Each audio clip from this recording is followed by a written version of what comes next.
Good evening. It is now 6 p.m. on August 18th. We have all councilors present. We will begin with the Pledge of Allegiance.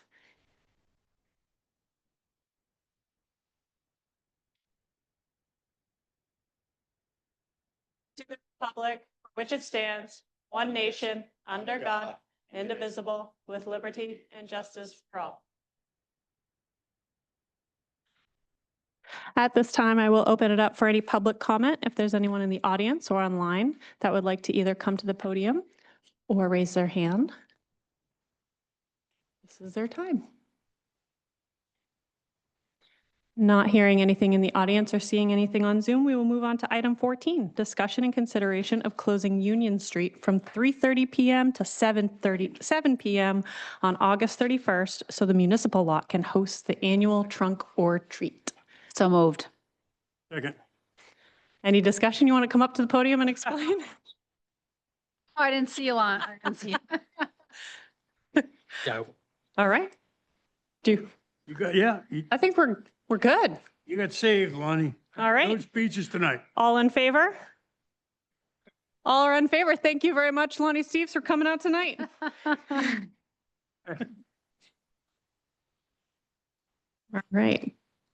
Moving on to item 15, discussion and consideration of ambulance fleet needs. And we do have our chief here tonight.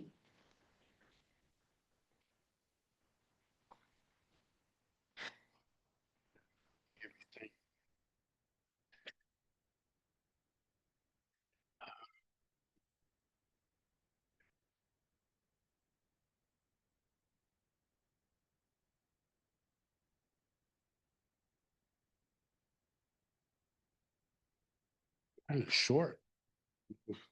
You guys can see me over the top of the computer here. All right, so if everyone's all set,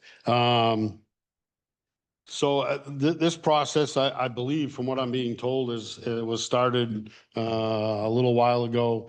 I believe Chief Davinsky, when he was here, started the process of getting ready for another ambulance.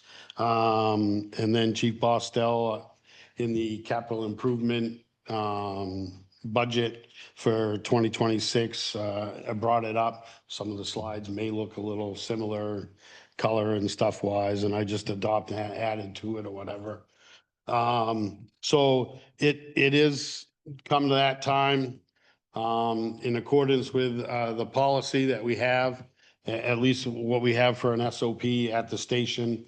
And I believe at some point that SOP must have been worked out with the town or whatever in a replacement schedule for the ambulances. And it looks like we've been on that schedule. There's a slide here. It shows that, you know, we're looking at every 2 years being able to replace an ambulance. We do currently have 4 ambulances. And we have a 2016, and then in 2018, we got Medic 1. Medic 3 was 2016. Medic 1 we got in 2018. Medic 4 in 2020, and we kind of went a little over the 2 years, and in 2023 we got Medic 2.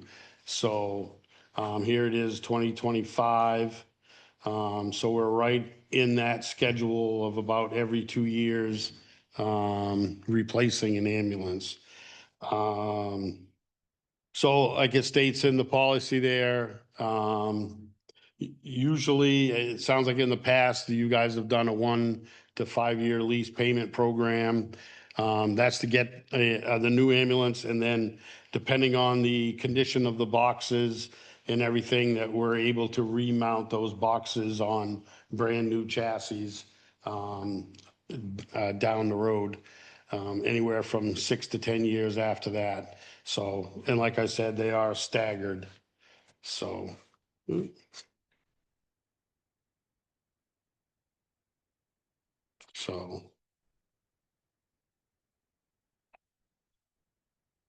Question? Yeah. Is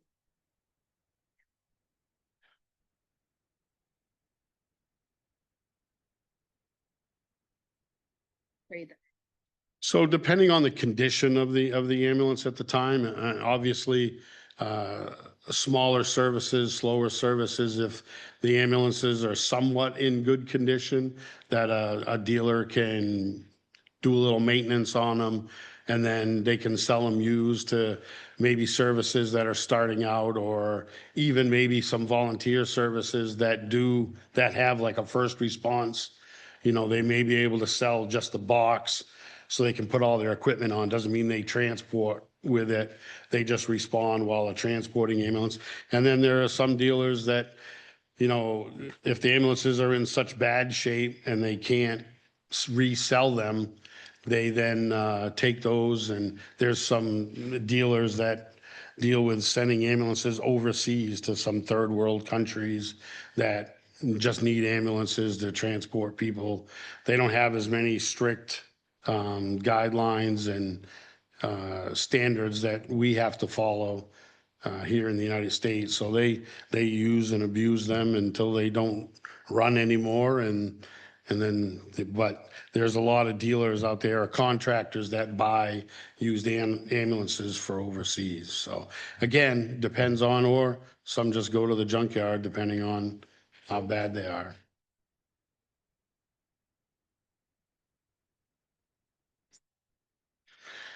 Well, that's so it's not every ambulance is being replaced. They're staggered. So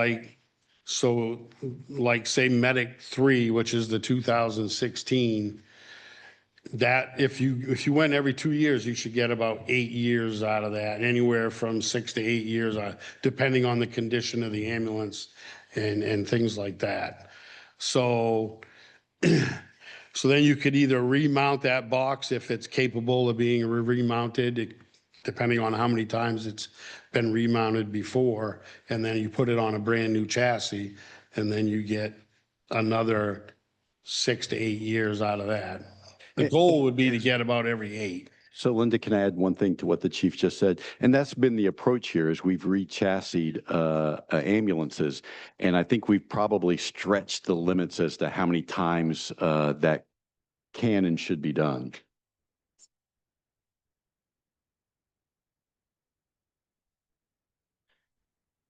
That's the plan.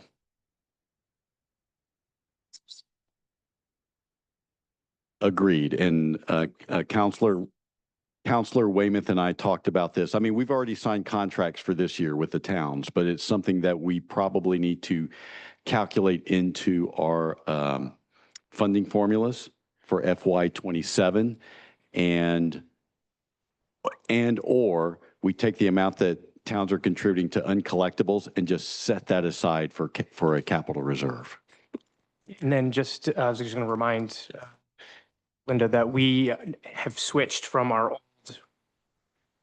rate charge situation to like the Gardner one now, where we're going to incorporate, and correct me if I'm wrong, Anthony, that we're going to incorporate the usage, right? So each town, depending on how many calls that we respond to in a year, then that next year we go back and say, okay, well, now maybe you need to contribute a little bit more because you're now 20% or something, you know. So. Yeah, and as Aaron said, we've greatly increased the amount that each town is contributing as a subsidy.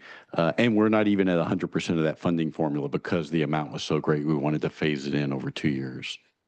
Explain to me the comment you just said about taking the amount that they're contributing toward the uncollectibles Mm-hmm. and using that as their contribution, we lose out on the uncollectibles completely? Oh, I wouldn't say that. I would just say that you're dedicating that revenue source for a specific need, if that's the pleasure of the council. Andy, you had a question?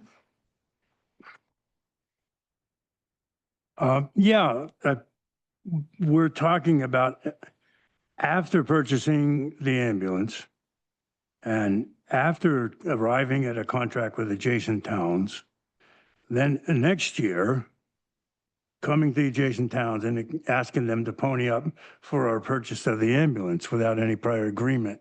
It doesn't make good business sense to me. It's like surprise, surprise. Andy, we're in a much better position today I than we was were. asking the ambulance director. Okay, but he's not the one who came up with the funding formula. The town manager did.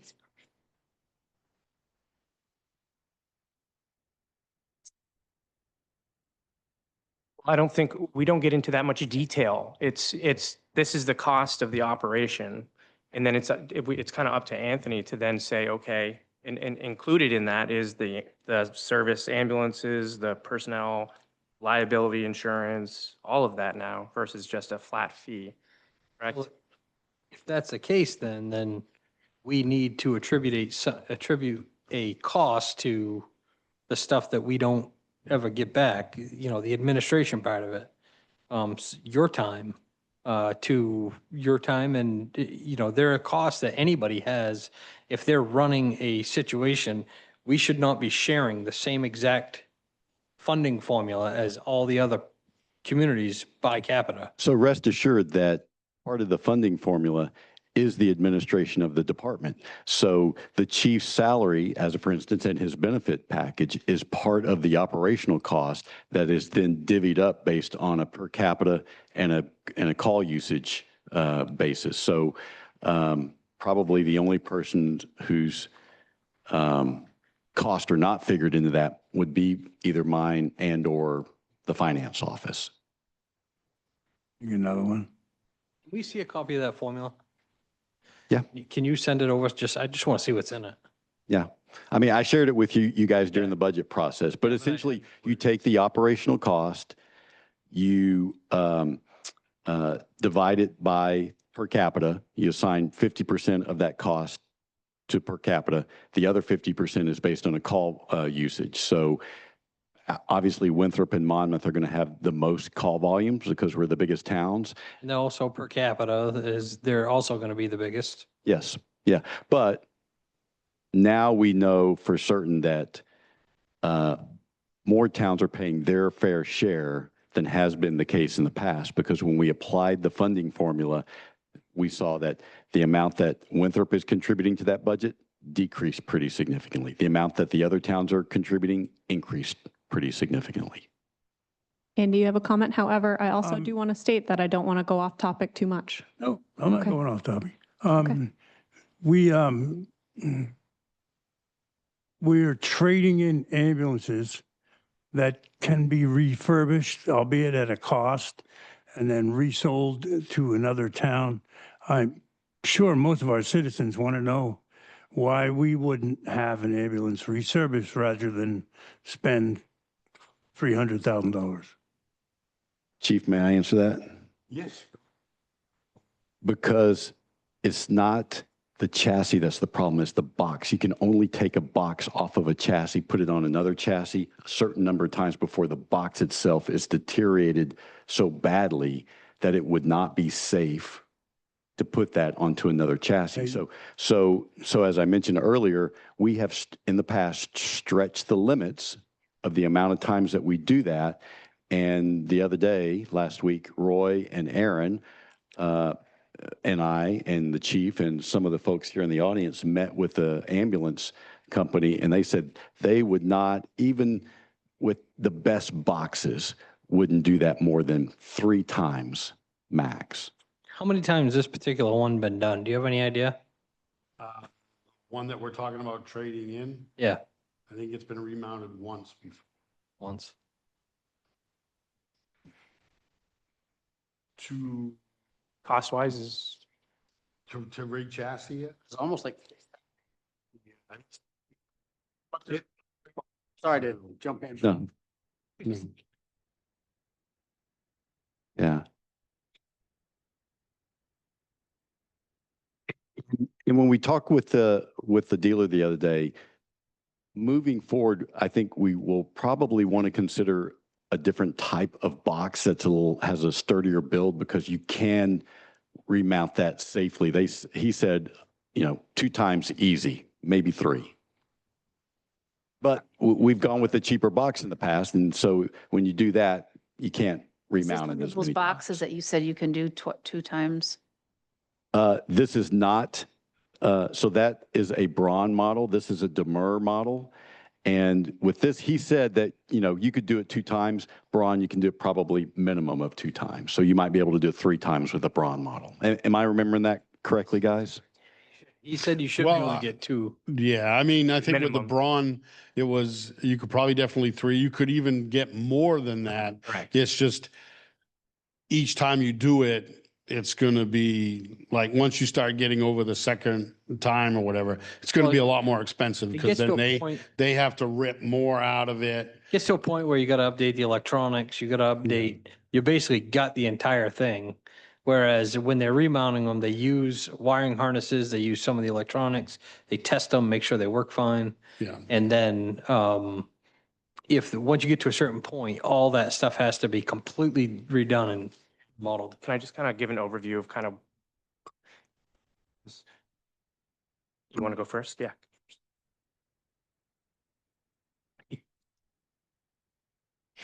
So, and I don't mean to interrupt, because I don't know if you want to get through your presentation before Go we ahead. start hitting you up and all, because I know I read your presentation and I followed it right now and I got a bunch of questions in my head, so. Okay.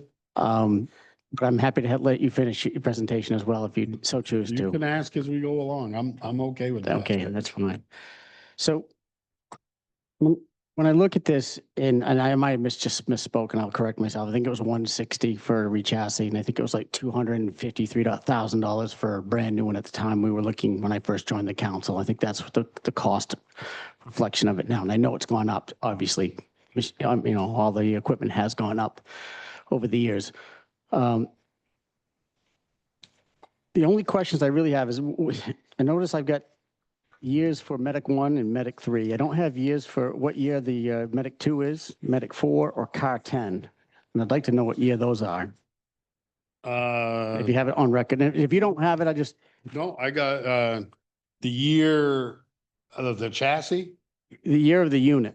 Yeah, so Medic 3 is a 2016 chassis, Chevy chassis. Yep. Medic 1 is a 2018 Chevy chassis, Medic 4, a 2020 Okay, Chevy, and Medic 2 is a 2023 Chevy. 2023. What's the pickup truck? Don't know, I didn't check on car 10. It's only a Yeah, couple it's years only a old. couple of years old. Can't be much more. It's got to be a 2022 or 2023, right? Yeah, it's, 22. Thank you. Yeah. So that answers that question. So I could probably look at it. Now, they don't list the years. That was one of my gripes. It doesn't, they're right here, but that was one of my gripes when we did this budget. Anyway, so that answers that question. I get back to two things is before you came on and Chris, I was really thinking that we've had two directors prior to you. And I was really wanting us to go in this direction. I saw that in your presentation that you'd like to keep 4 units on. I'd really like to get to the 3 units, and we had the other directors kind of really proposing. So that was the good way to doing it. If we keep up on the maintenance on these, it was unfortunate. It was you guys had 2 down. I'd go right by them, and like as Roy said, it was 2 broken. I don't know what was wrong with them. And that does happen. That's just kind of the roll of the dice, right? You could have 4 and you could have 3 down. So I mean, you just don't know where that's going. But I'd like to see us to get to, from what the previous directors prior to us, it was manning all 4 units. They said we'll never get there just because of and you guys have discussed it with us more than once, is getting the people to do it. So I still think we'd like to get down to a 3-unit piece. And my other question would be, how many miles are on this demo that we're looking at purchasing? this demo is pretty much brand new and has 1,000 miles on it. 1,000? Yeah. That helps my decision as well. So, all right.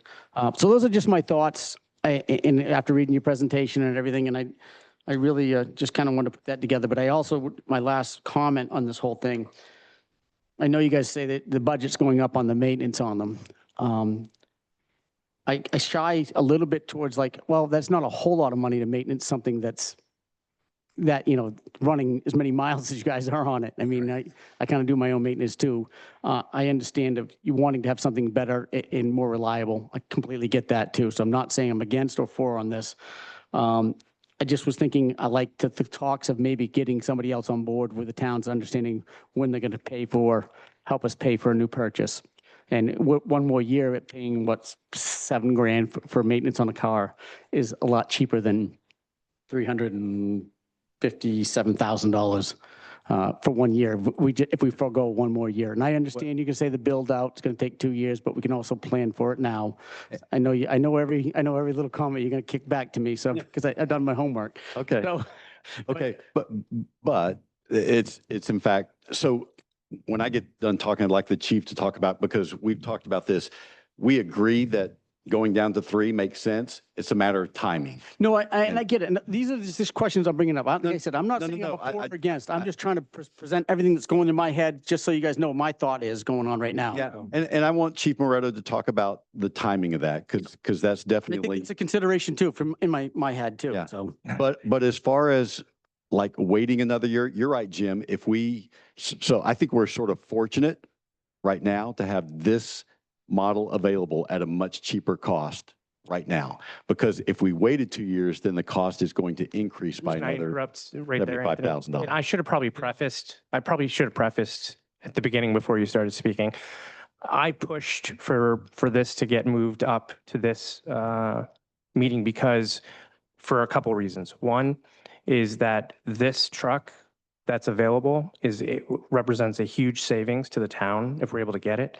And if we don't act on this tonight, it will get sold to someone else. I guarantee it. So that's our opportunity, because this isn't actually the model I think that the service was looking at to go towards. So when we went down, we wanted to make sure that well, correct. Well, we talked about that. And they had a committee, and we wanted to make sure that their committee was comfortable with going to Demers first and then looking at Braun later. But the reality is that the ambulance fleet that we currently have is not sustainable as it is right now, period, and would cost a lot more to try to keep that intact for a little bit longer. So this represents a huge opportunity for us to save money and have a really reliable truck, albeit it may not be the same brand that they ultimately want to go towards in the future. So I push for this to get up here as soon as possible, because I know there's a hospital system in New Hampshire who wants to buy this. So if we get the opportunity to do it, I think we should. But I just want to preface, that's why he's here tonight. Linda and then Roy, final comments, and then we'll let Chief Moretto continue his presentation. Me that we need to go down to 3. And I'm totally in favor of that. I would agree that if we don't act on this, And the question is, do we know and what percentage cost? Is it 30? Because that's what we're going to get back. we're not up to 100% yet on those reimbursements from the town. That will get realized in this. I mean, if you had to guess, how much would it? I don't like guessing God, I would- at yeah. budget stuff, but it's significantly more significant. than they've ever contributed in the past. My thought is if this is something that's a good deal, I'd still go back to say, gee, but I mean, I think it's probably something we should, if we're in that desperate need. And we'll have time to discuss the three truck fleet, Just something, because we won't have to worry about that until we get to the 4th truck. I'm not gonna be, I will tell you this counselor wants 3 trucks. Right.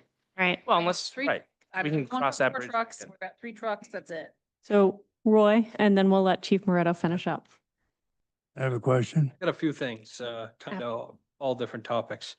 One, I think that, I'm a big proponent for stretching these out. These are, I don't know when the SOP you're looking at, had 2 years in between ambulances, in between purchases. But at this point in time, with the vehicles going 100 and say 50, 60,000 without too much trouble is a lot different than it was 15 years ago. And I believe I would like to see us revisit that SOP and maybe bump it up to 3 years to help stretch it out and help, because they are a lot more money than they were 15 years ago. We get more miles out of them, and we're going to start a process, a maintenance process where we're going to undercoat or help preserve them. Yeah, help preserve them, as we spoke about the other day.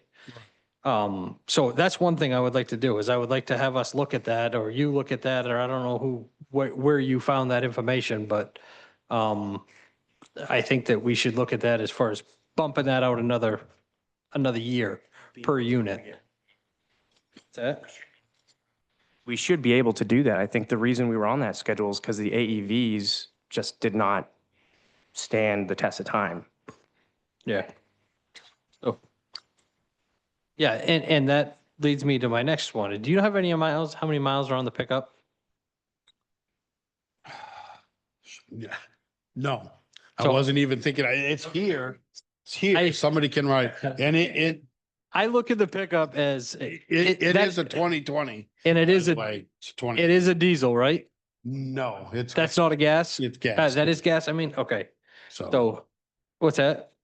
Well, I'm just talking about that whole piece, okay, sorry, I wasn't prepared for yeah, that. I no, wasn't no, I just, thinking about car just 10 that. thinking about vehicle way down the schedule road, in so- general. The other things, I had two more notes here, hold on, I gotta get them,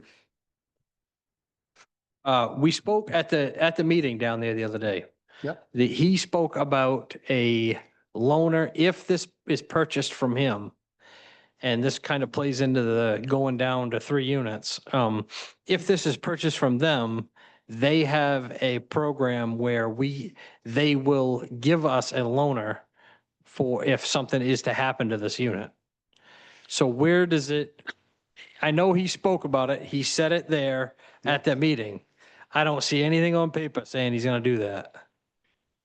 Well, I do know from years of being in the service that a lot of the dealers will as they take in used ambulances and fix them up. From time to time, a dealer will keep one if it's in decent condition and use it for just that. A loaner, they'll keep it on their lot, Well, he specifically said at that We'll meeting. get it- we'll correct, Get it in but- writing. How's They that? don't keep I- a whole slew, they don't keep like 10 loaners, they may keep 1 or 2. So now if say they've got 10 other services Yeah. that they deal with, and now one of their ambulances goes down and they have that loaner, and now suddenly we need it. So there's no guarantee that a loaner will be available at the time. Right, But But- yes, services from time to time, like AEV, when I talked to Nate and Wayne at Professional Vehicle Corps, which is our current dealer, they currently have no loaners. So if one of ours breaks down right now, or 2 or 3, and I call them up and say, hey, you got a loaner? They don't have one. So we don't get one from them because they currently don't have one. yeah. What's that? I knew it was low. I just didn't know how much. I'm but- good. But I just, yeah. My turn? Oh, I wanted to let Chief Moretto finish, and we'll continue. And I just wanted to touch, base on Councilor Weymouth's comments too about 100% agree on the preventative maintenance stuff. And that is one of my goals, is to get these trucks on a better preventative maintenance program so that, and along with, I don't know her, Councilor Capera, that, potentially going down to 3 ambulances. But right now, we're not at that point because the ambulances are getting older. And so Medic 1 needs to go, and then we need to look at Medic 3. But we get on a better preventative maintenance program where we can get these ambulances to last a lot longer then, and we can look at going to 3 years instead of 2 years. 100% agree. Let's look at that SOP and update it as we need it. But I think there's been a lot of slack from what I can tell from previous, where their ambulances weren't taken care of as well. And we're at this point that we need to move quickly on an ambulance, and so. but- Okay. Yes, we will make sure. And I don't know if it makes a difference. I was told that they were undercoated, but they do come from North Carolina, so where they don't have to worry about undercoating. So if that wasn't asked to be done, then it probably didn't get done prior to coming here, but. And it And really you should can't be just done do it by- once and then never Yes, do it exactly. again. Exactly. So, but, so the next couple of slides I had was just going over Medic 1 and Medic 3, where they currently stand mileage wise, what they are. Medic 1's a gas, Medic 3's a diesel. Medic 1 is costing us the most right now for maintenance. And so like it's had a lot of front end issues, a lot of tire issues, suspension issues. In talking with Lance, he's one of my, he's my vehicle maintenance person. He doesn't believe that when these ambulances were, when the boxes were put on the Chevy chassis, that the Chevy chassis were beefed up good enough for that weight, and that may have contributed to a lot of the suspension issues. And whether that was a miss on the AEV side, or we didn't want to pay for beefing them up a little bit. It also had, it needed an exhaust manifold, and then the fuel tank rotted out of it, which kind of would go along with the undercoating, things not getting done and taken care of. So right now, Medic 1 is costing us the most. It's got a little less mileage than Medic 3, but Medic 3 is also a diesel. And diesels historically, if they're maintained well, can get you a lot longer lasting, especially on the engine and transmission stuff. So, and that's why later in the presentation, my recommendation is we get rid of Medic 1 now, even though it's a couple of years newer than Medic 3, because we can probably get more life out of Medic 3 while we then look at another ambulance to replace that one. So, and just updating the AEV, our current, the dealer on the trade-ins was suggesting 8 to 10 on Medic 1 and 8 on Medic 3 for a trade-in, but Autotronics has given us in their quote 12.5 for Medic 1. So they're actually willing to give us more than what our current dealer is also. So, and this just spreadsheet here is just showing what was budgeted in 24, or what was actually spent for maintenance on the vehicles in 24, what was budgeted, what was actually spent. So again, showing that Medic 1 is costing us the most amount of money right now. So, Can I? okay. And this just goes over the ambulance dealers that I have spoken with and have met with. And again, Professional Vehicle Corp is corporation is who we currently use. They're the AEVs. Sugarloaf deals with PL, Greenwood deals with Wheel Coach, and Horton and Autotronics is the Braun, Demers, and Crest line. So these are the 4 big dealers in the Maine area. Pretty much Maine, New Hampshire, Massachusetts area. So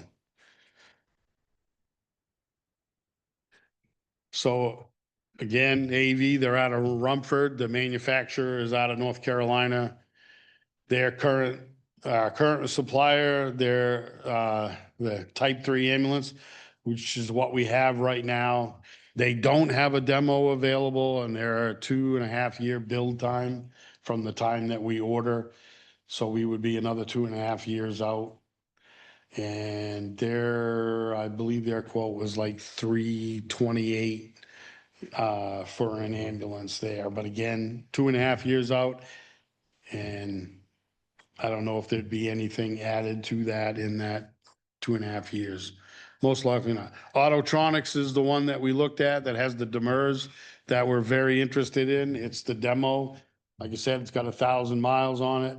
They also deal with Braun and Crestline. Braun being kind of like the top end of all ambulances, and Crestline and Wheeled Coach are kind of down there for the beginner services that are looking at just starting up a service and wanting to go really, really cheap, but you get what you paid for, really, really cheap ambulance. So, and I wasn't able to update it on this slide, but the type 3 demo that they have is actually I think you guys have it 357.5 instead of the 365.6. But it's important to note that includes the stretcher system Yes. in it as well, which is about a $72,000 cost. So if you're looking at the type 3 for a Demers at 370, and this is being offered at 297.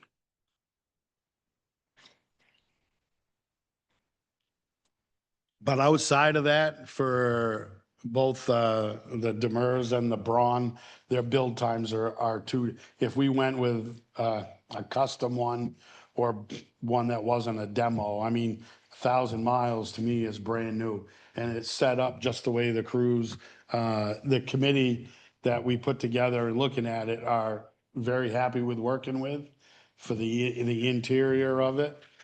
And so if we wanted to go brand new and not that demo, it's again 2 to 3 years out. Greenwood, again, deals with Horton and Wheeled Coach, and for their type 3 Horton, low end of the line, Horton without the stretcher is 355. So you throw another 72,000 on top of that there. But Horton is right up there with Braun. They're the two big, the big guns that are out there for dealers or brands. But they have no demo and they're a 2-year build time. And PL Custom, which is the Sugarloaf dealer in Maine, they're out of New Jersey. I've worked with a service that dealt all with PL, so to me, they're right up there, the middle range, right along with Demers. And they're in the 300 to 400,000, but they do have a demo coming off the line in October that is right around 363, and that's with a Stryker power cot stretcher also. So.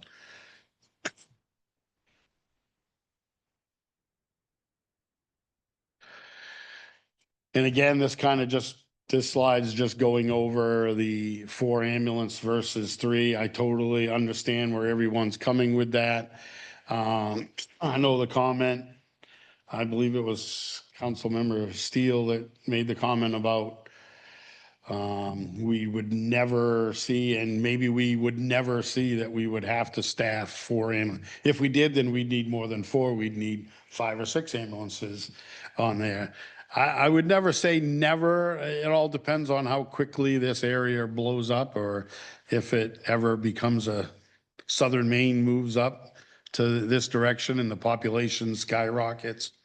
But right now, no, we'll never see staffing of 4. I wouldn't say staffing of 3 is out of the question, though.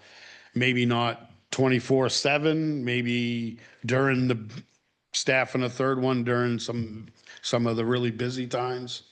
But no, right now, you're correct.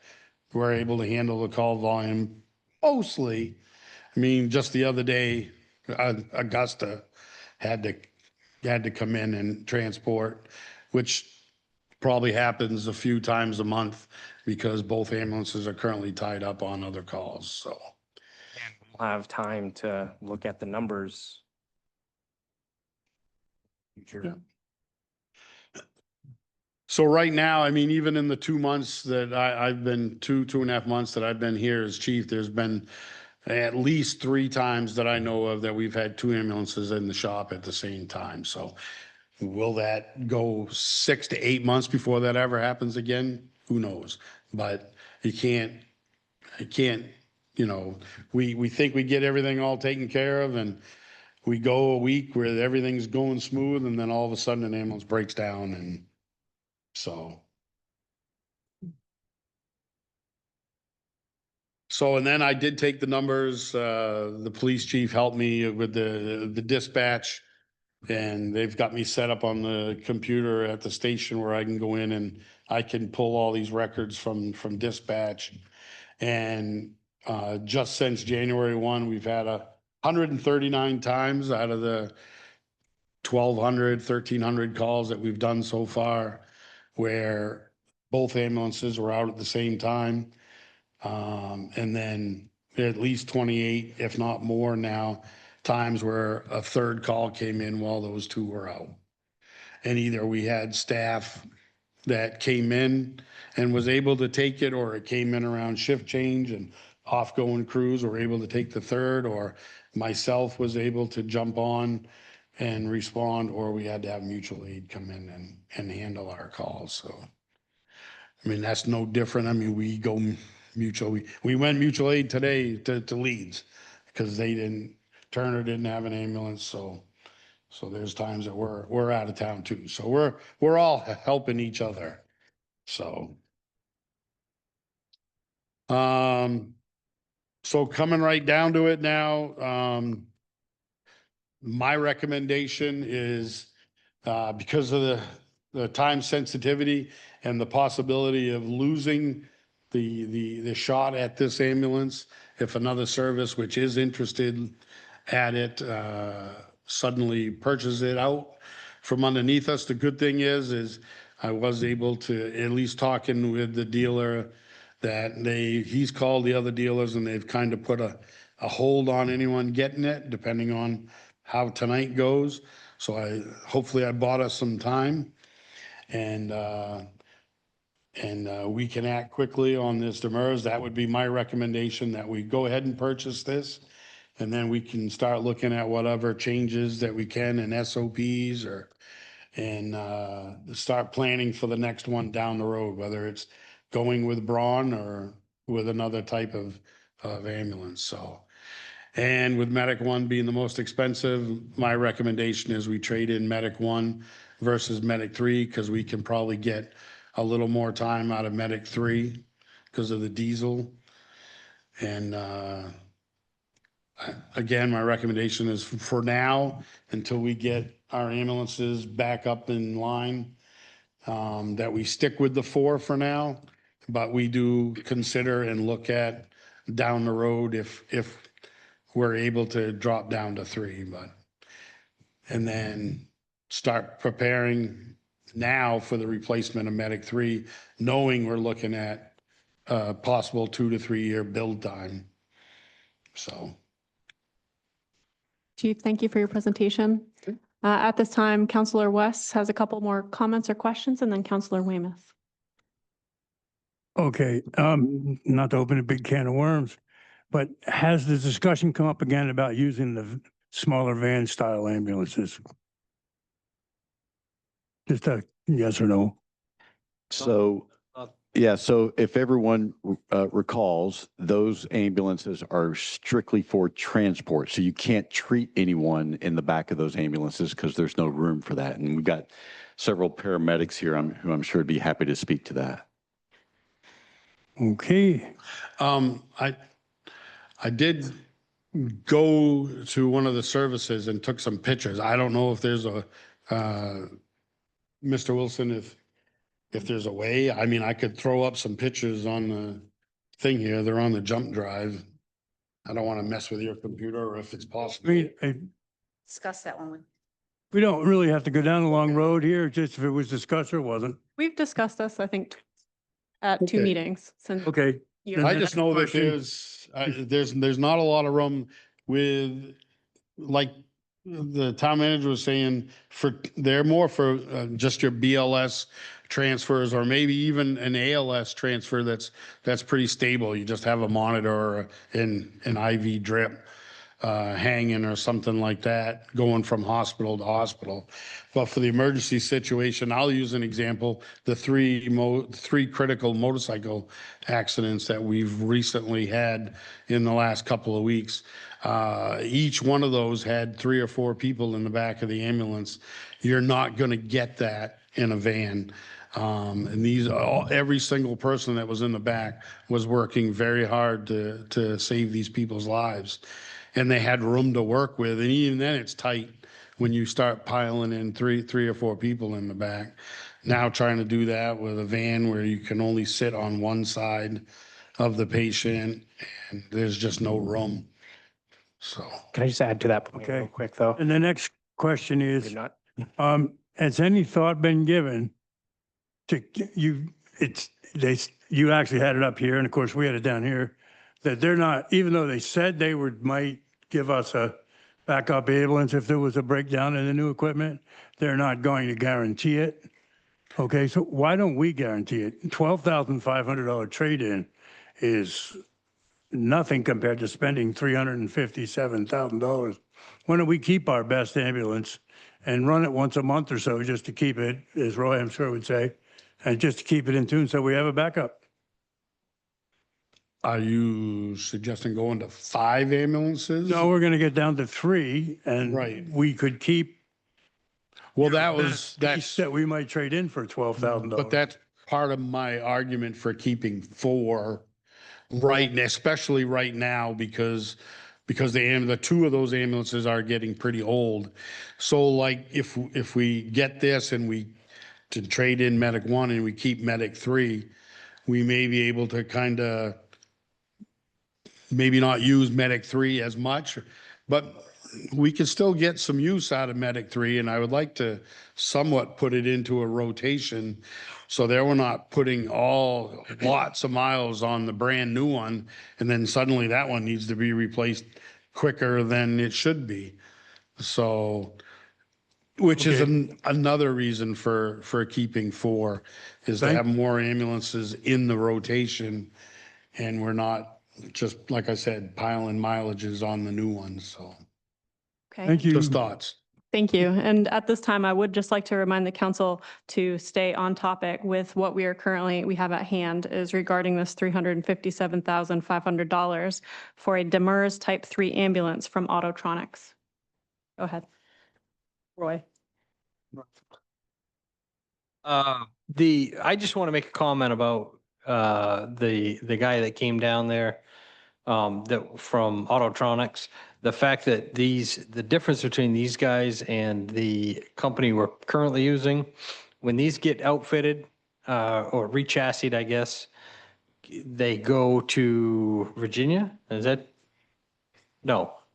Oh, the ones we have now, North Yes. Carolina. Yes, North Carolina. Yeah. So these guys, these Autotronics, both of their facilities are here in Maine.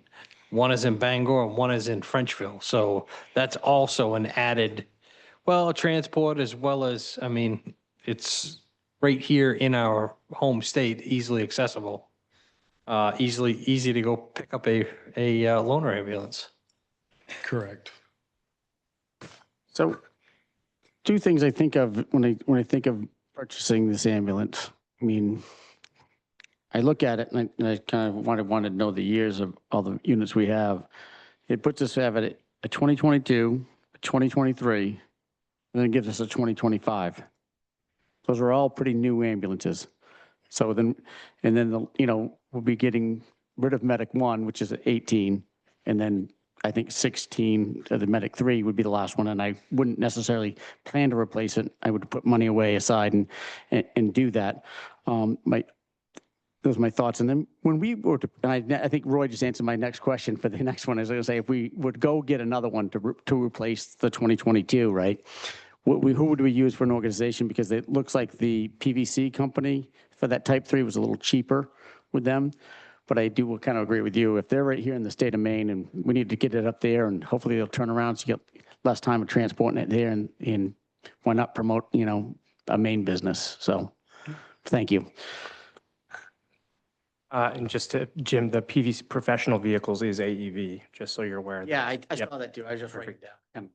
So what I just wanted to also kind of emphasize, and Andy reminded me of this when he was talking about the van type ambulances, is that there are forces beyond our control that are also things that we have to consider right now, and the fact that Central Maine Medical Center has gone away from prioritizing a trauma center in trauma service. So we will likely see a lot more reliance on Life Flight or, God forbid, transporting directly to Maine Medical Center in an ambulance trying to keep people alive.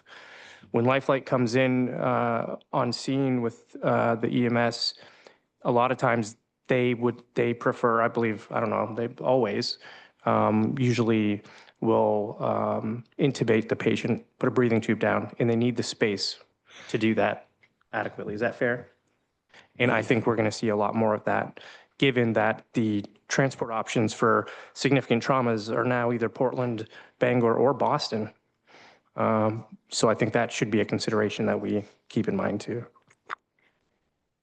I just wasn't ready to make a motion. I'll make a motion that we authorize the use of up to $357,500 from the undesignated fund to purchase a Demers Type 3 ambulance from Autotronics and authorize the town manager to execute a contract for the purchase with the understanding that there will be language in there that if we need to rental will be included, correct, Rory? Yes. Yeah, okay. So Second. understanding that that will be added. Second. Any further discussion?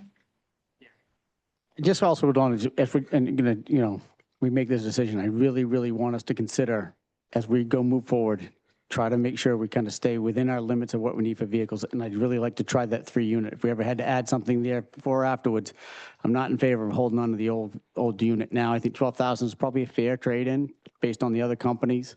And I'd rather take that and put it towards, you know, the trade-in money towards this. So I think it's a smart move, but I still think we reduce it down to a 3 unit. Thanks. All right, there's a motion and a second. All in favor? All are in favor. Thank you very much, Chief Moretto, and thank you to the ambulance committee for coming out tonight. Yep. We appreciate all your hard work.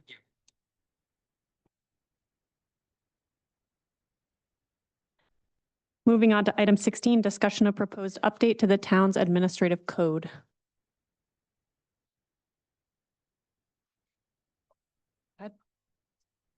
So I sent this to you guys a couple of weeks ago because as we're going through the charter, there's a mention in section 212 of the administrative code, and that it be adopted in the form of an ordinance. And so so it sent me looking at first of all, the current administrative code, which was drafted in 1987. It was amended 3 years later and hasn't been amended in the 35 years since. So as you can imagine, the way that the town is administered now is vastly different than it was 35 years ago.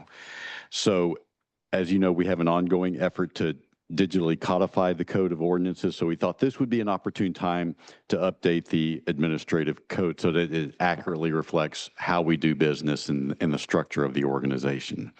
So you have in your packets a tracked version with comments both from the town manager and the town clerk. We've both been through this several times looking at it. So, and I sent it to you a couple of weeks ago because I was hoping you'd be able to spend some time with it so that we could hopefully move forward with sending this to the town's attorney, getting his legal review on this.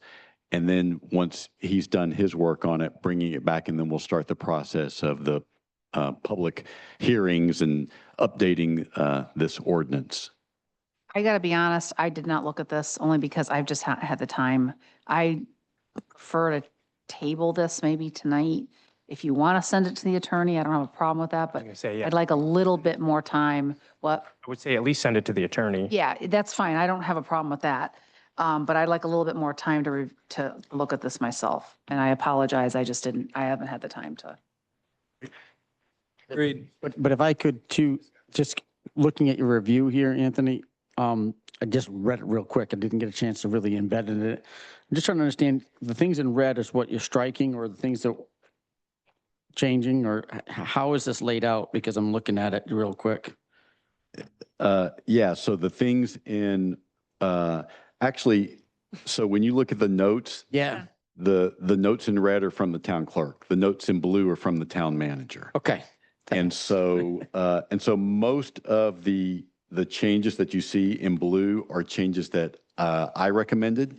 And then the changes that are in red are things that the town clerk recommended. Fair enough. Now, Thank you. looking at those with the recommendations in blue, some of those are questions. Are you looking for guidance on those questions? Well, mainly those were mainly those were for the, hold on a second, let me switch, Select I the just computer. noticed here, let me switch the source of this back to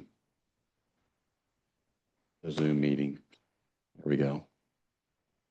So mainly those questions are sort of legal questions that are in nature, more for the town's attorney's input.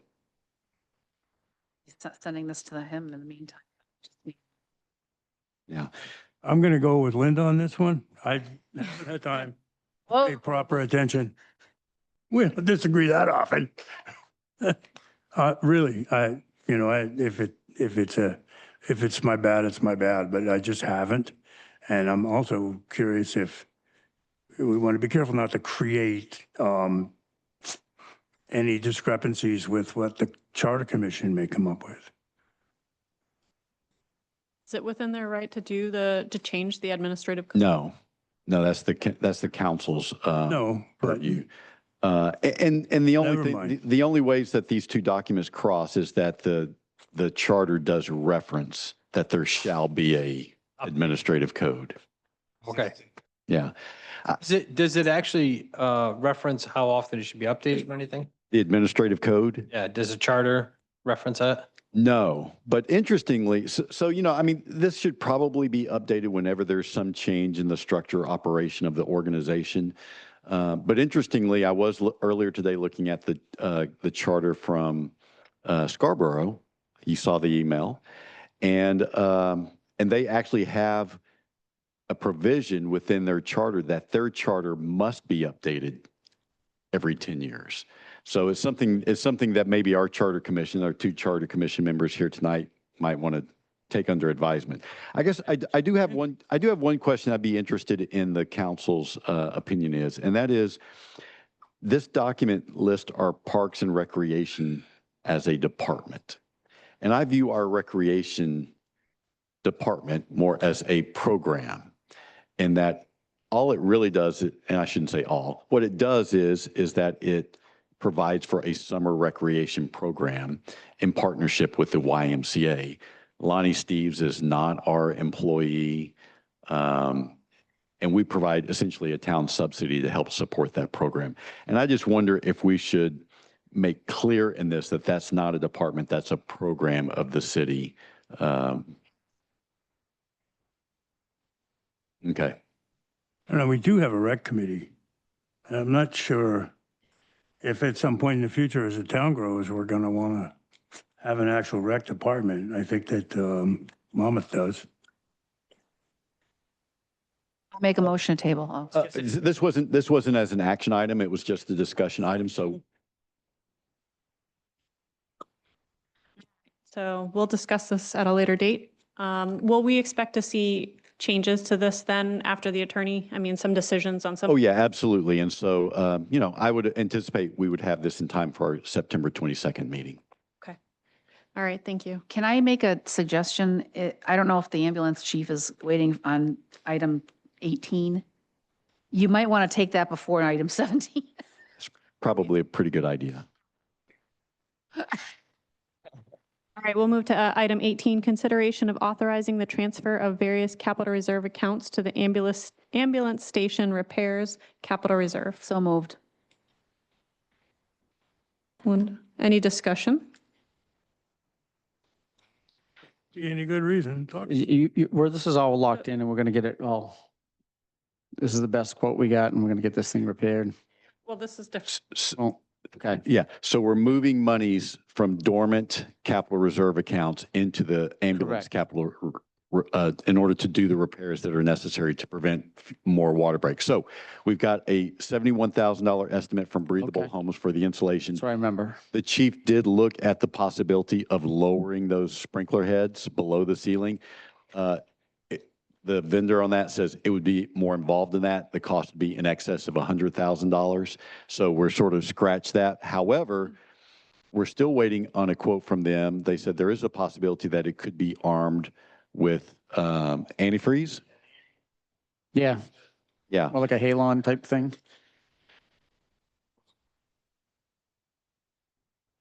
Great idea.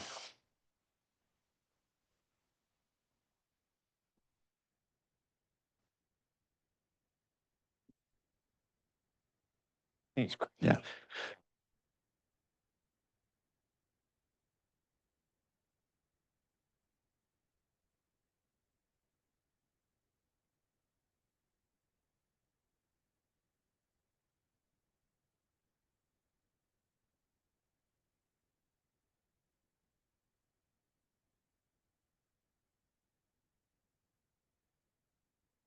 The only thing I would question on that is what would that do? You know, we're talking about spray foam in the underside of the roof, correct? Correct. That's going to seal the building up and make it much more efficient as well. Whereas if we just put antifreeze inside the system, it solves one piece of it, but it still leaves, the whole upper part of the ambulance station, it's not above the ceiling tiles. It's not insulated well, for one. Good thing I put the. And yeah, I'm talking at the ceiling level, it's not insulated. If the roof is not going to be insulated, it has to be insulated very well in order to be efficient at the ceiling tile level.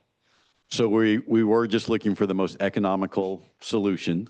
And I thought about that as well, Roy. So today I submitted the community action grant that includes the energy audits. And so my thinking was, if we proceed with the antifreeze solution, then we do the energy audit and get some recommendations on what could be done in that building in order to make it more energy efficient. And of course, Jim was at the meeting that we had with the Community Resilience Partnership, and they said what they recommended is if you do energy audits, come back with the solutions and seek funding for the solution. So that's a possible way of funding that. And, if you guys want us just to go ahead and pursue the insulation, we can do that. We were just looking for the most economical option possible. Quick one. Okay, just remember, the antifreeze option is certainly workable. I've had experience with that particular issue, but there is fairly minor annual maintenance fee. The antifreeze viability has to be tested once a year, okay, and certified. Why don't you go to the mic and. He did state that it would have to go through a test from time to time, and if the antifreeze is no longer qualified, they have to replace it, and in doing so, you have to also replace all the sprinkler heads each time that you have to replace the antifreeze. So there is some preventative maintenance costs, and I'm not, by no means am I recommending that we go that direction. It was brought up to look into dropping, and this was another option that they say, but I agree with Council Member Weinmuth that it doesn't correct are we getting the best bang for the buck? Yeah. Going with the antifreeze versus I just look at it insulating it well. So, year over year. Are you gonna die quickly? Are you gonna bleed to death, bleed Right. that slowly? right. So I was asked to look into other options, and this is what was given so far. I just don't have a cost. I would on it. also ask, We're just looking at authorizing the movement of money, correct? That's correct. Okay, all right. That's what I wanted to. We're just looking at the movement of the landfill closure capital reserve, the community mural capital reserve, the school building capital reserve, and the building security capital reserve for a total amount of $48,464.07 to increase the ambulance station repairs capital reserve to $115,097.07. So moved. Second. Yeah, well, thank you for looking into it. I just was looking to see if we could explore all options because like 71,000 for insulation seemed like a lot to me. So I was like, whoa, yeah. So to me, that seems easier. And that's the whole point, right? I wanted to make sure we were looking at the right, best option because if we aren't, then, we're going to obviously pay more money. So, but I appreciate you doing that. So thank you. so I do have one question for either Anthony or our ambulance director. Currently in that building, at least the portion I saw, there was PVC pipe, which is a life safety system. Okay. And what is this now? What now is the state requirement? Are they making you go to steel, or can you stay with the life safety system? Because the life safety system is a lot cheaper.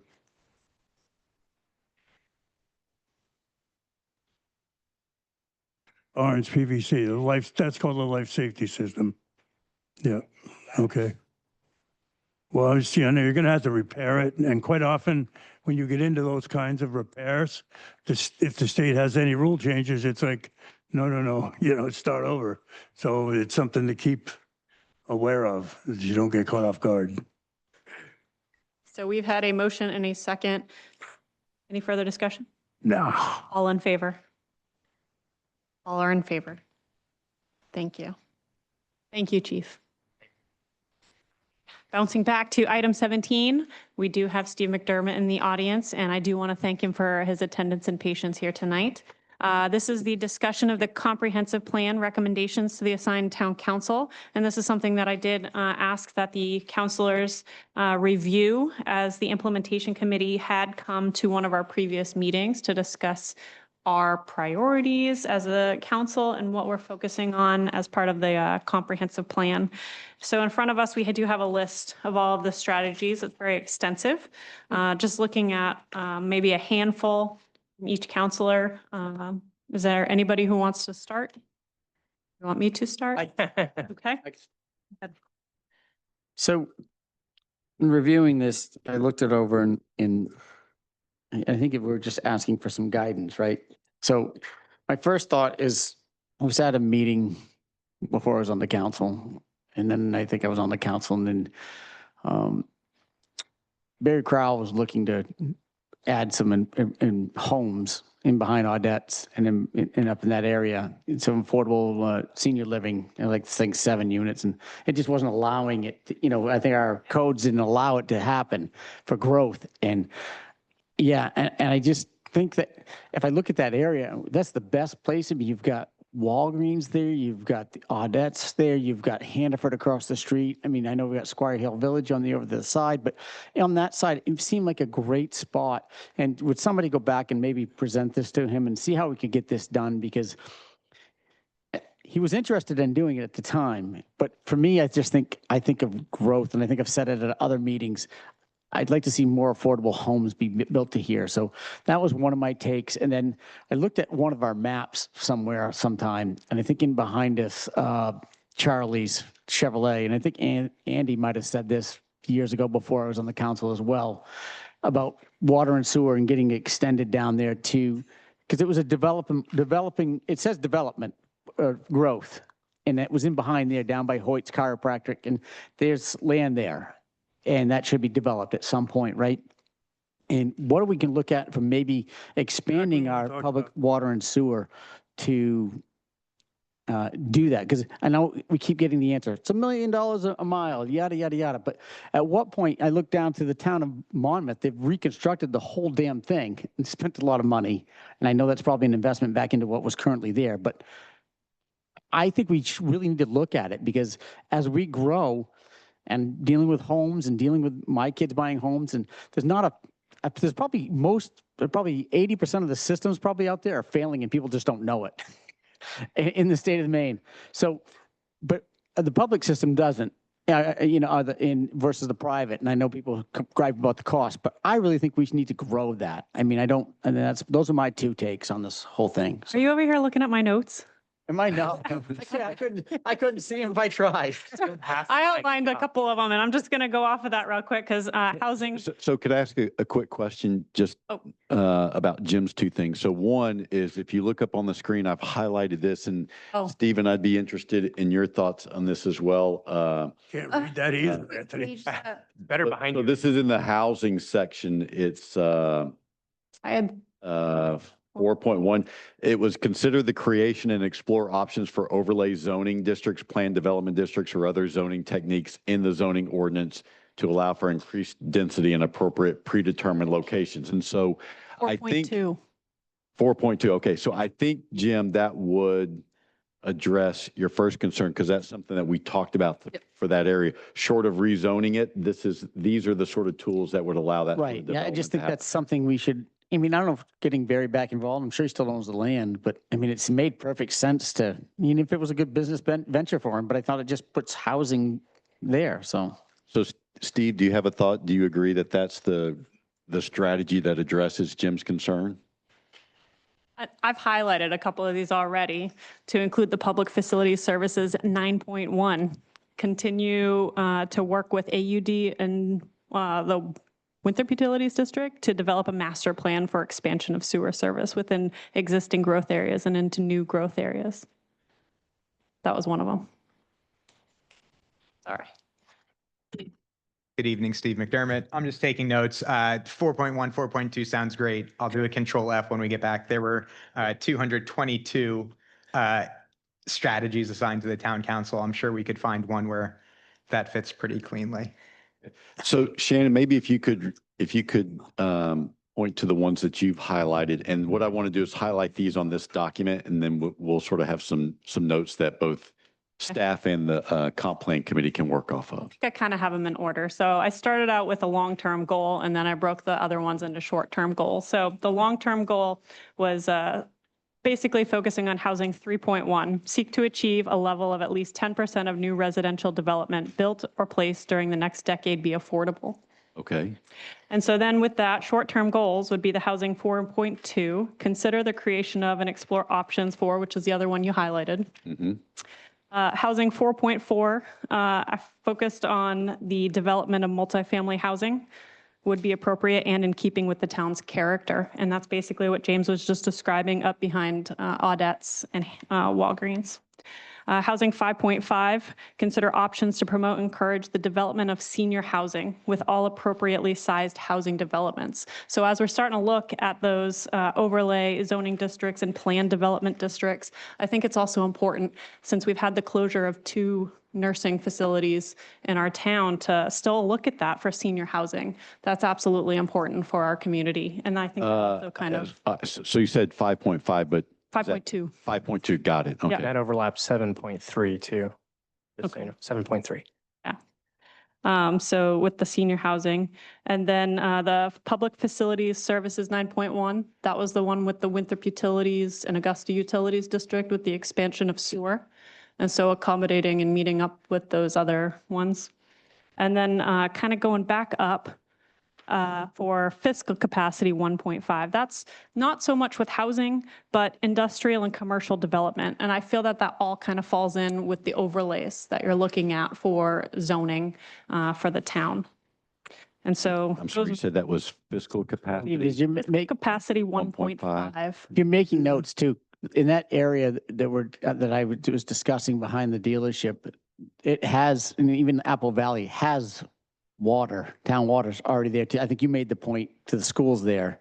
So it goes down and it's not much further to go in behind that area as well. And it's up on 202 sewer and everything else. So that's just, so you probably already know it, but I just want to make mention. So Shannon, that last one, 1.5, that was seek new, compatible, and diverse Yes. forms. Okay. Yep. So I had it broken down into 3.1 as like a long-term goal with the 10% increase over the next 5 to 10 years. And then the other ones were more of like shorter sub goals that we'd want to use to achieve that longer term goal. Okay. I think we need to recall that the reason Jim and I actually have the same thought here is the smaller the lot, the higher the occupancy ratio, the more difficult it's going to be to supply with, I know we had some wives to say, that's okay, I'll let you go. More difficult it's going to be to use septic, and that's why sewer needs to get up there. If we can get down to 1.5 acre lots and semi-detached 2-unit homes, then we can get into some seriously affordable housing. Not necessarily low income, but affordable. But we can't put that kind of density with using septic. I think when we look at what we want to do for the town, we have to keep in mind, the facilities we have in town. Because when you go 10% of what we have right now, that's huge. So our existing facilities gonna be, it's over 10 years. Are they gonna be able to absorb that?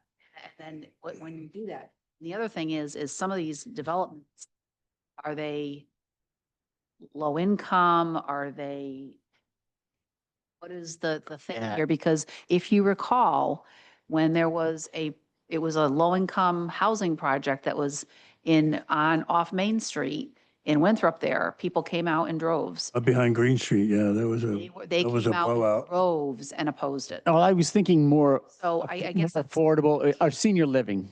I think that was a point. And to your thoughts of the capacity, I think since we shut the mill down, it's been, Yeah, I we think have- the water and sewers, they were here one time and they said, there's plenty of capacity because we don't have that. not the capacity of the, I'm talking about the capacity of towns. schools, Oh, all town services. oh, yeah, sorry. Because that is going to be a huge, you know, impact to the, you know, down the road. But I mean, I know that we have to have some affordable housing here. I'm not totally against it, but I'm just saying is we have to define that. We got to be careful how we define it. Well, I mean, indirectly related to the comprehensive plan and its requirement for, or ask for affordable housing is we really need to be prepared to jump on the mill project, okay, on the old Carlton Mill downtown. Okay, I've been through that building twice now, actually more times than that, but twice officially. And that is just a total waste sitting there, okay? And the current tax increment financing situation is a gift to the owners, and we need to be prepared when that expires in November, Anthony, I believe, No, 2026, March. March 2026. We need to be prepared to jump on that, okay? Yeah, and that's Um, kind of, There's so much room in there. yeah.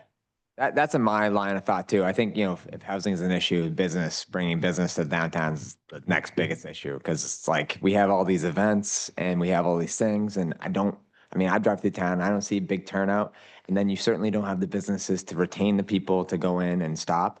Some people do, but there's no like keystone business anymore that we have that would be like, oh, drop in. I think we could use the mill for it. I think if we're going to focus on redefining the TIF district, we need to also figure out how we're going to promote the business, right? And Right. I mean, if that mill turns into assisted living and affordable housing, need people the aren't going to get in their business, yeah. car, okay? They're going to come outside and walk over to the subway, walk over to the store. And we need to really drive on that mill and, Just want to go off of that real quick. That brought me to my next long-term goal, number 2, and that would be 4.6. And that was engaging more on a marketing level, engaging the Winthrop Lakes Region Chamber of Commerce and creating a regional 5 to 10-year marketing plan, and then adding other implementers as downtown revitalization. That was something that was not included, I believe, on there as a downtown revitalization committee. It is. Is it? They are, Oh, great. but Well, they are not currently meeting in its current, proposed iteration. I know Okay. Planner Emerson is meeting with a different group of interested stakeholders. I think that's good. Okay. Thank you. Let's see. So some of the others have already been brought up. So the one that I wanted to prioritize was 4.1, which is the reintroducing the weekly farmers market, or at least help promoting a space for them and promoting it, whether it's here or whatever. I thought that was extremely beneficial to the community when it was up and running. Lots of people talked about it, and it helps promote the local economy in that aspect. Obviously, our Senator Hickman was instrumental in being able to use SNAP benefits. somebody might think that way. So that's always good. Then I had housing 1.3, designate locations and growth areas where mobile home parks are allowed and where manufacturing housing is allowed. You don't need to do that anymore. Okay, Anywhere that single family homes are allowed, That was a state. manufactured, yeah, Okay. manufactured housing okay, are allowed now. perfect. All right, we've achieved something. Mission Going off. accomplished. Write that down, that's right. And then I had transportation, develop or continue, which is 1.1. Can develop or continue to update, prioritize improvement, maintenance, repair plan for the community's infrastructure, transport network, which also tied into would like to see a train station stop here added sometime in the future if thing that gets studied on this line here. That would be a long-term goal, obviously. Short-term goal, 7.6, transportation, ensure crosswalks are highly visible, as we have had fatalities on our crosswalks before. know we've made much improvement there, but I think we can keep doing that. And I know we're actively doing stuff with. And then the 3.1 under agriculture, forestry, engage farmers in school to start an FFA chapter in agriculture. All I really want to say is like, get the school to promote some education around agriculture in this part of the state, because it's ridiculous that it's not there. So. So there is a grant opportunity, I think, out there that does promote youth or just community gardens and support something like that. And I think that we've talked at some point about getting the school to kind of get, I think they have what was that garden that's up there in the greenhouse? If they could get that going, I think that would be a great opportunity, but Step off, and it's a good way to provide education without having to like huge, drain resources and spend thousands and thousands of dollars, and it provides a life skill. Anyways, almost done. 7.3, James has already spoke about promote senior housing near the stores, health services, and other needed. I don't need to talk on that again, but 5.8 was continue work with Cobbessy Watershed District to manage phosphorus loading. I wanted to kind of that, but I also wanted to add, we really need to like help kind of promote some organization around the different stakeholders and how funding gets drained in, because sometimes I just feel like they're all over the place. And whether it's the Cobbessy Watershed or the Friends, and then all the different lake associations, I think we should try to work as we, get the budget requests year after year towards trying to make them more congruent. That's what I had out of this. So I had one, an idea, and I don't see where it directly fits into any of these or is really mentioned. Maybe in the public facilities and services is the, I don't know if you can find what it fits under, but regionalizing the fire departments and exploring that whole idea, as well as continue to explore the police department. Let's see. The road committee, I know we had talked about a road, there was one in there, 1.2 under transportation, feasibility of roads committee to assist with planning and prioritizing roads. Sorry, Roy, that was the transportation. Did you say 1 point? 1.2, yes.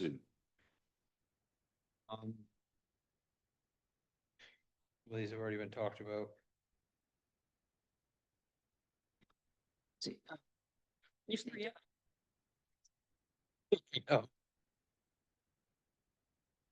The tax maps, reviewing and updating tax maps, either annually or biannually, I do think that is important, and I think that, that should be an easy one to achieve. It's, And we kind of have that yeah, it's under wraps already. mostly done at this point.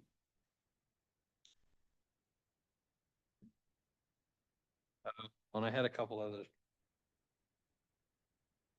Maybe? Encourage the development of an open space plan. No. Oh, but that's what's in That- here. Oh, yeah, I do want to, discuss the open space plan. I'm gonna do it at the end. So I don't know if you got the section 6.6, it says explore tools to help existing businesses say, I see a lot of businesses come in and then they close up shop quickly. And so like, I know we're going to try to promote new ones, but there's some people who are established that we should probably try to see, we're not, favoring new business. We're keeping the old. So. Just having 2 ice cream stores in town. We had Wilson's Dollar Stores in town. We had a lot of businesses. We have no ice We had cream. Helen's, we had sandwich shops, and we don't, again, to Zach's point, there's nobody, once you have an event here, there's nobody to stick around. I mean, you got food trucks, but you can't really rely on them because it's not a business in town that's really paying taxes towards here. So I think that's important. Well, not to go too far off track, but one of the issues that actually has occurred to me is that, and I've gotten a few citizen complaints about this, is that we have an event, we bring in the food trucks, and the local businesses don't sell anything. And I don't know what's to be done about that, but it's a legitimate complaint. food trucks.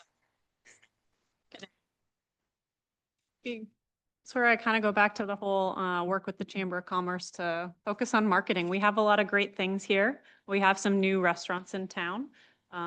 We've got the Black Block Barbecue. I think there's the Mexican place right in there. I mean, the pizza place has moved around.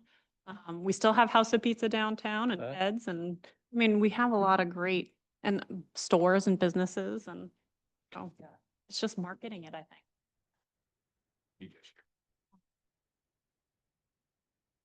Steve, One quick comment, because I did think two of the farmers market, but I just don't know where to put them. It's just kind of like having AV chargers. I don't know where to put them, take away from, we have limited space for parking, right? And where can we put these folks?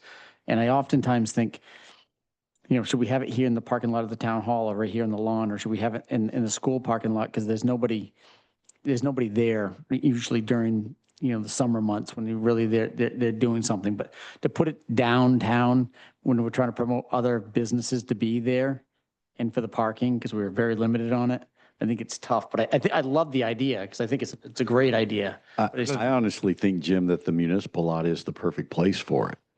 It is. It's nice. No, here. But it's not as centrally located as the municipal lot is. And like having so many people that you may not have quite enough parking is a good problem to have. Well, so and it used to be there. That's where it used to be. And then it came up here for a little while before it disintegrated, and I'm not sure why. Another space you could consider would be the old skateboard park. Yeah, So we just have to, that's what I mean. Just something. Yeah. Affecting. to the Winthrop Arts Festival this weekend, and that was right down in the municipal parking lot. And I mean, people come in from like the library, the churches, they walk from the municipal lot there were a lot here. of people down there. I looked, I'd Oh. by. I mean, it's, as in any other business, it's location, location, location. You need to be somewhere where people are going to drive by and see you and stop. And maybe after a couple of years of tradition with a decent farmer's market in the downtown lot, it can be moved, out to the school lot or somewhere else where there's a lot more property and continue to grow. But it's not a startup with a location removed from Main Street. If I could make just one point to something Jim said very early in this conversation about the construction of the sewer and water system in Monmouth. That's federally grant funded. And so they did apply and got some help, sort of like with the earmark that we're seeking for the radio communications upgrade. They got one. We're serving as the fiduciary agent for that. So I think continuing to seek grants like that is probably the best opportunity, because I don't think there's ever going to be an appetite for placing that financial burden on their ratepayers.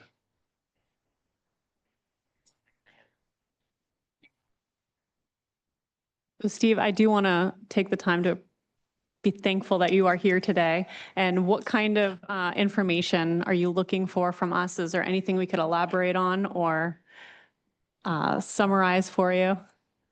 So that was a great conversation. I count about 20 action items that you've given yourself to do. And I'm not sure that's exactly how you want to be. I'm not sure that's the volume of work that you want to undertake as the council over the next, this is a 10-year comprehensive plan, but I assume you think about your work in the structure of a one-year work plan with a vision to how that stacks to the next year. So there were about 20 things that I heard that I have notes on, some that, and if I count ones that weren't necessarily tied to an action item, there's some more.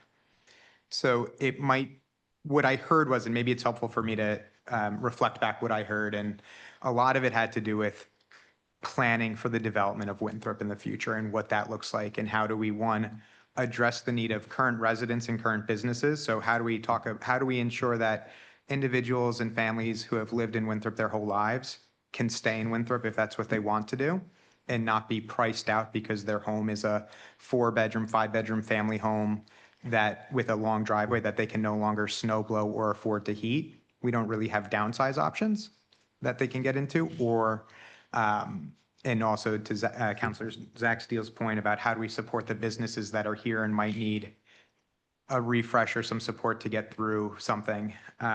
So it might be helpful.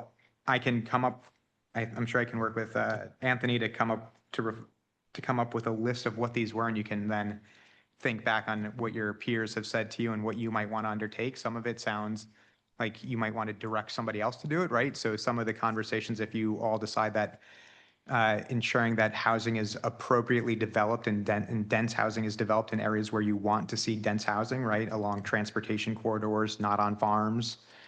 You might want to work with you might direct the planning board to say, does our zoning map reflect this? Or does it not reflect this? How has the town changed since the zoning map was originally incorporated? So maybe the next step might make sense for us to come back with that list of what you said. And you decide whether that's work you want to undertake or reflect back to boards. Yeah, I was going to suggest the same thing as I've highlighted a lot of things here on this list. And so maybe tomorrow morning, I'll send you guys a email summarizing, making sure we haven't missed anything important. And it might be a thoughtful exercise to sort of run those items through a generative AI model just to see if there's any sort of like cohesion between those that we could sort of focus on. I think it sounded like at a high level, there's a lot of overlap between what you want to do and just looking forward for the community, whether it's, Aaron, I heard you talking about having the farmer's market, but I really heard you talking about how do we make sure that the downtown is thriving and that people are coming to the downtown. And I heard, again, Councilor Steele reflecting on that. How do we get people to stay downtown? So it's some of these bigger picture items that, I'm sure getting a farmer's market set up is not easy. It is probably easier than developing infrastructure and funding infrastructure at this point. So there might be shorter term things that are more feasible and capable for you to take on. So you went from 222 down to 20. That's pretty good. We'll keep working.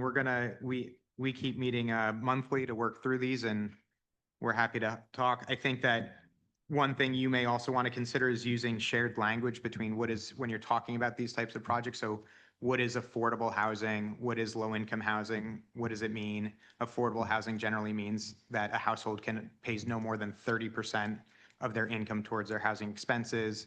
The largest tool to develop what's low income housing is a low income housing tax credit program through Maine Housing. That's really geared to be affordable to households that earn 50 to 60% of every median income. For a household of one and at 50% income is $30,000. For a household of four at 50%, that's $43,650. And then up to 60%, a household of four, that's $52,380 that they're earning per year. So making sure we're on that shared language. And then there's some more where we talk about the density that's provided by LD 2003 that was passed in 2021 or 20 that made density increase for housing that's affordable to households up to 80%. That's a household of four that's earning $70,000 per year. So again, our people that are working at Hannaford, Walgreens, the school department, our transfer station. So lots of opportunities here, and happy to provide whatever information might be helpful. When is your next implementation committee meeting? Great question. We just had ours last week, so it'll be on the second Thursday of September. Okay, thank you. Any questions from the council? Just a comment. Thank you for all you're doing. Really appreciate you getting involved. Thank you, Steve. Thank you all. Thank you. Great. Thank you, councilors. So at this time, we'll move to item 19, consideration of order number 2025-09, authorizing the write-off of tax balances of $10 or less. Second. Any discussion? All in favor? All are in favor. Thank you. Item 20, you'd like to make a motion to table? I'd like to make a motion to table it. I haven't had a chance to look. Second, yeah. Yeah, I'm not all the way through. Like, All in favor? Any discussion? All in favor? Aaron? Good, okay. Table that. Item 21, consideration of recommendations from the Appointments Committee. None at this time. None? Great. So at that time, we will open it up for public comment. Is there anyone online that would like to make a comment? Hearing none, we will move on to the town manager's report. Empty room. All right, so I submitted the community action grant application today. The deadline is on the 29th, but I'm going to be going on vacation later this week. And so I did get confirmation that was received and all the materials were in order, so we can keep our fingers crossed. I submitted for all the 3 projects that we talked about previously. Spent Wednesday, Thursday, and Friday up at Sunday River with the Maine Town and City Managers Association. Attended some really good sessions on capital planning. So Nick and I are going to start working on a capital plan policy and an asset inventory. Revaluations, there was a session on that, which was really helpful to us. And I got some good ideas. We're going to try to include a insert into the next tax bill, just letting people know it's going to be happening in the coming fiscal year, just so that people are not caught surprised by that whatsoever. And then a good session on ethics as well. Today, I had the opportunity to be on the MMA's Politics and Potholes podcast, talking about AI. So we were in the newspaper a couple of weeks ago as we were working on our AI policy. So that was kind of cool. Coming soon, we'll be doing our tax commitment. Our assessor's still working on assessing some properties that have been improved over the last year. So we're getting really close to that. And Nick and I have talked about a strategy for the tax commitment this year. Liens went out last week, and as a result, we got a lot of payments made today for properties that had liens placed against them. Believe it or not, our FY25 audit is already underway. It seems like I just saw our auditor last week, but she was back here today working, so that process has begun. Our lighting project, you may have seen the dumpster outside. That's where all this stuff is going to go into. And our lighting project is scheduled to begin this week, starting here in the town office. So that's also good news. Our safety policy, we talked about having a safety consultant who will help us get enrolled in the SHAPE program. She's going to be delivering our first round of safety manuals to us on September the 3rd. So that's really going to start barreling forward in order to get us into the MMA's worker comp safety incentive program. Let's see. So I have a visual for this next item.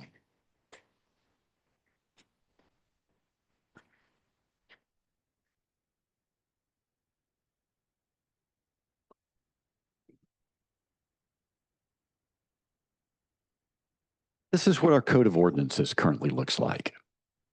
In my mind, I had spent some time with this last week because we were trying to find ordinances to see what ordinances existed.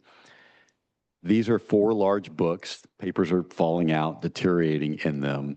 They list ordinances dating back to the early 1900s, some of which are still on the books because they were never repealed as far as we can tell.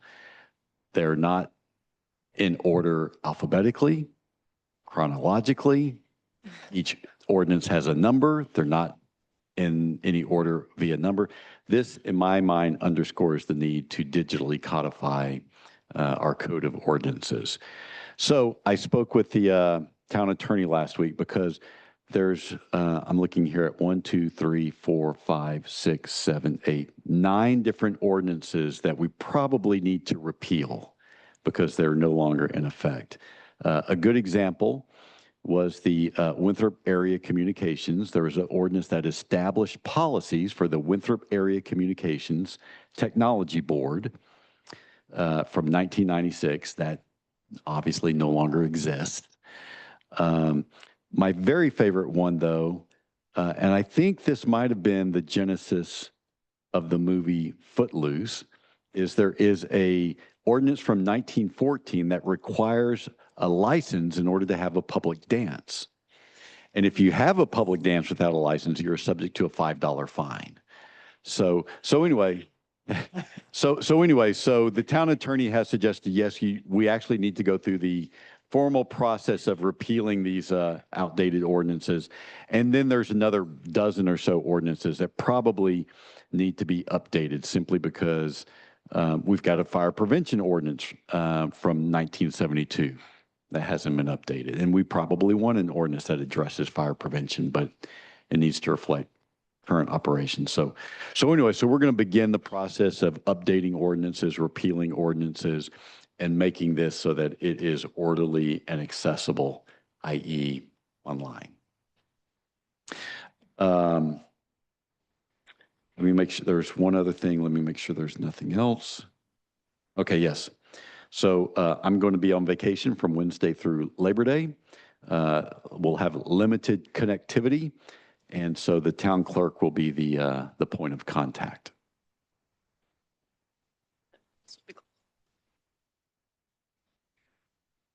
27th, that's correct. Oh, I haven't had a chance to talk with you folks since then. No, I sent an email about this. So I guess so. Yeah. And I'm done with the town manager's report. What did I miss? Email? It's in your email. Everything's in your It email. doesn't mean anything to me, I'm telling you right now. Well, So a couple things. When we were talking about the tax maps earlier, I've noticed when I've gone through and looked at it, and again, I know the boundaries don't represent anything technically, or they're not supposed to. I find it very hard to navigate sort of how it is right now, and the lines to many properties are not. so today, Rick Dory, Don Mateus from our planning board, the GIS staff member from KB Cog, Mark and Don were working on the maps. And then I can't remember, did we invite Dr. Foley or the school board to give us an update prior to the start of school, especially in regards to their transportation situation or the buses and and to make, Going to. Yeah, and just to you're make right. sure. You're right. Slipped under my radar. So let me invite her to our next meeting. And then, I got an email a while back and I forgot about it from Joel Stoughton, and I think it was with Chief Dan Brooks and stuff. We should probably consider at some point down the line forming like a public safety committee that's between each body, like the school board here, and then whoever the stakeholders are, the administrators. That way we can keep that plan up to date. I think that was it. Oh, paving. Oh. What's the I'm sorry. schedule? Kevin did send me an email. I'll forward it to you guys. Right, I'm done. Yeah, so this one's real quick. So I appreciate you saying that about the reval, Anthony. So I think we need to find, and I don't have a solution for this, but you know, that's going to be shocking to a lot of people that whatever number they get, this is a weird market right now. So whatever we can do as a town to make sure we're being as transparent about the process and everything, I think it's going to bode well because I don't think the feedback's going to be good here in a couple of years when people get the values of their home. So a couple things. So we got some good tips about things that you need to emphasize in your communications. And the town clerk and I have been looking at web pages from other communities that have recently done revals. And so when the notice goes out, we're going to tip people back to our web page and try to provide as much information as we possibly can. Does RDS have any sort of like summary or, like with him here, is it RDS, is that the name? RDJ. RDJ. Well, when he was here, he explained the entire process and what should happen. Some should be lower, some should be higher. Nobody's going to be lower. And some should be. That's They're all increased. so again, and let me just stress this. So the values are going to go up. That's right. So Time you guys. you did. You had to have. No, you didn't. You did not. Everybody went. Then you didn't lower your mill rate as much as We you should have. But everybody still went up. Okay. I'm telling you. You it's did the- not lower the mill rate enough to offset the increase in value of If the you tax didn't money. lower the mill rate, then yes, then people pay more. So Yeah. how much people, the tax levy is a function of how much the government spends. It's not a function of either assessments or the mill rate. Before, when we had the last reevaluation, this town did not have a good grasp of what it costs to run the town. So then the next year, I know because I was there, the next year, when everyone comes up for their budgets and the administrators, say, well, we need this, and then it was like completely done all over again. And then we settled on, oh, well, it wasn't going to be as high of a mill rate, but it's still somewhere in between. And I bet it was like a 20% increase. So one of the pieces of advice we got during the session was the first year after your evaluation, it's really important to try to keep the municipal budget as flat as you possibly can. And of course, some costs are going to increase, but to keep it as flat as you possibly can, because once you get past that year, then things start to smooth out a little bit. So again, the 7 people who'll be sitting around this table a year plus from now will be the ones who will decide what the levy is. It's not going to be the assessor who's deciding, it's going to be you folks. And your mill rate will be coming down at least as much, Linda. So Tell you, it's not going to. if you hold your expenses flat. I think we're in a Not good gonna position happen. to do that. Yeah, I I mean, hate to sound like we got 2 parrots over here, but yeah. it's not going to happen. I don't think we have much control. I mean, like you said, it's a year out, but I think we just need to make sure we're transparent with the town people, because I think there's going to be like, people are going to be shocked. I talk to people and they don't even know we're doing it. And I'm like, oh my God, like you're behind the eight ball. Tell you guys something, in this town on the lake, there are properties now for $1 million to $2 million. This revaluation is going to push people out, and you better be prepared for it. Because I'll tell you right now, I don't care what people say.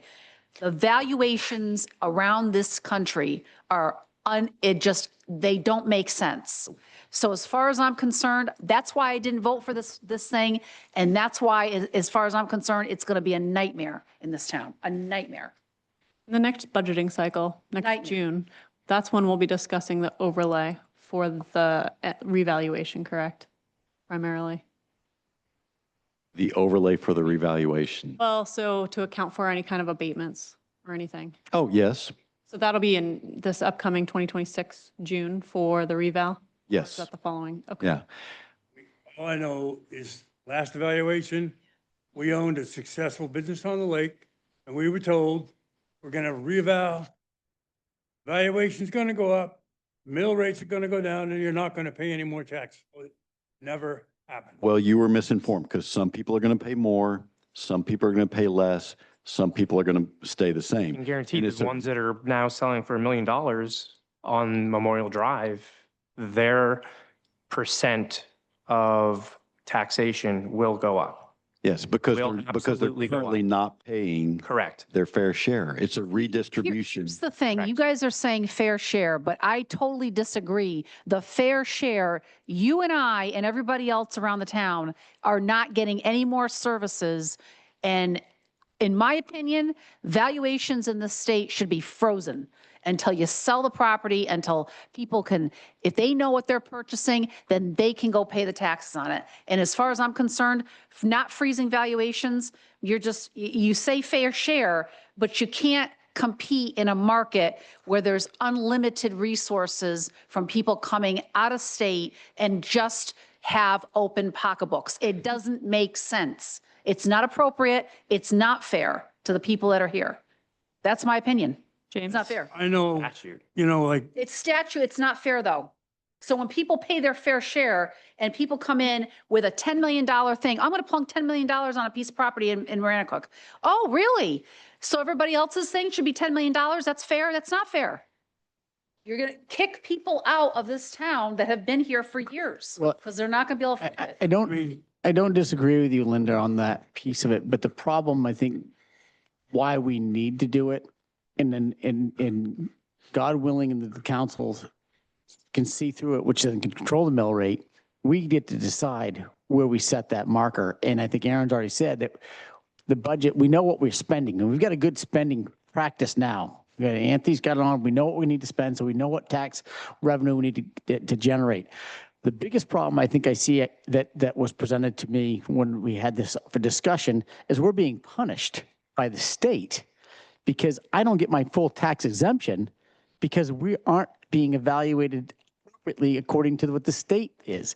So somebody at the state should be saying something to them because it's going to be happening across all towns. But we're taking the biggest hit because we hadn't been evaluated long enough. So I don't disagree with you because I don't like people coming in and getting pushed out. I mean, I was one of those people 10 years ago. And that was 10 years ago that got pushed out when we when this whole thing. So off the lake. So I don't disagree with you. I just, Gets everybody. I get that, but I'm just saying, it's unfortunate, but we're kind of required to do it for everybody's sake to do that. So, and I just wanted to comment, but I have two things I'd like to state that people have asked me to bring up, or one thing that somebody asked me to bring up, and I got another question. There's a traffic light, used to be a blinking traffic light up at the end of Highland Avenue and over here at 202. And I guess I didn't even notice it. It's not there anymore. Oh, it's at the state? Okay, well, I'll bring that up with somebody else. Thank you. Somebody asked me to ask it, so I'm bringing it here. And we're, The auto crash or something and it went down. never got put back. Clean up by the beauty parlor complained enough to get one up there. And I remember Ryan Frost telling us that the one down here didn't go back up because nobody complained. Okay, well, I'll Listen, bring it up I'm to, not saying it should be up or down. I'm just saying that's that's what, fine. I'll bring it to this, to have them, or take it to the state representatives. Where are we at? And you mentioned the town property, owned property. We don't own a lot of property left anymore from tax liens or anything like that. That's fabulous, because I don't want to be in that business. Thank you. I have, I wanted to take a minute. I've been doing some thinking on this discussion we had with the open space plan. And we committed to putting some money toward this grant money toward it if we get it. I would like to, when are we going to decide, have the discussion on the proposal RFP for that? Once we get the money, I'm not going to work on that if it doesn't result in us getting When the is that money. going to be? The awards will be announced in January. I just want to, I've got a few thoughts on that, and one of them is, what's that? The language. The language in which that it's crafted, and, it's I understand that we got a lot of people pushing for an open space plan, but it's, the way I look at it, the open space, if we want to do a plan for all the town-owned property, that's great, public-owned property. I do not think it's appropriate to be inventorying private property. And that's one thing I'd like to have. strangely enough, Bruce, you and I agree. Yeah. As far as going forward, I'd like to have people thinking about that going up into January. Let's talk about that in February. Yeah. I want it on the radar. That's all. Anything else from the council? No. Motion, Chair will entertain a motion to adjourn. Second. Any discussion? All in favor? All right, we are adjourned. It is now, 7:53.